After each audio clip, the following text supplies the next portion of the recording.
cryptocurrency. Also, you're very involved in blockchain. Absolutely. So Ripple sells a blockchain technology to banks and payment providers and other financial institutions to do real-time settlement between banks. So today, if Morgan wanted to send $10,000 to London right now, the fastest way for her to do that is to drive to Newark or JFK and fly it there.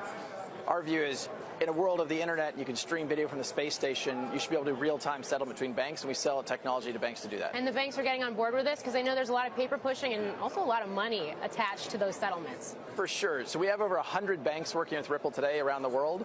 I think the vast majority of banks, like 99.9% of banks, actually are paying other banks, the global money center banks like JP Morgan or Citibank, to make those settlements. So a lot of the banks are very excited about democratizing how these global payments flow. There's a belief that, you could transform the global payment system over time. Although then the alternative argument is you need a centralized. You can't have it decentralized, that it actually benefits from efficiencies. I would assume you come down in the latter. Yeah, for sure. I think anytime you can do something without that central counterparty, you're going to reduce friction, which is measured by time, cost, speed. So by removing that central counterparty and going direct from point to point, you can skip going from the Bank of David to the Bank of Morgan to the Bank of Mike. You just go directly to the Bank of Mike.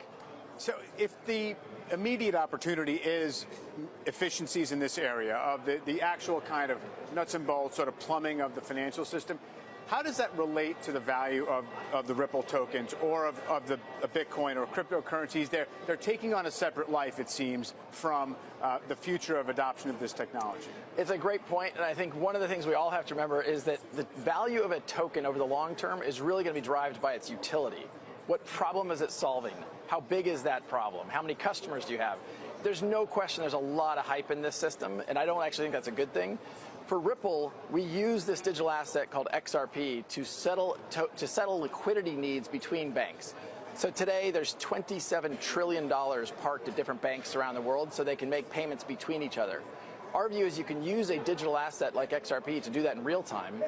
Because XRP has been so efficient, it settles a transaction about 3 seconds compared to Bitcoin. So it just passes through that currency for that period of time. That's correct.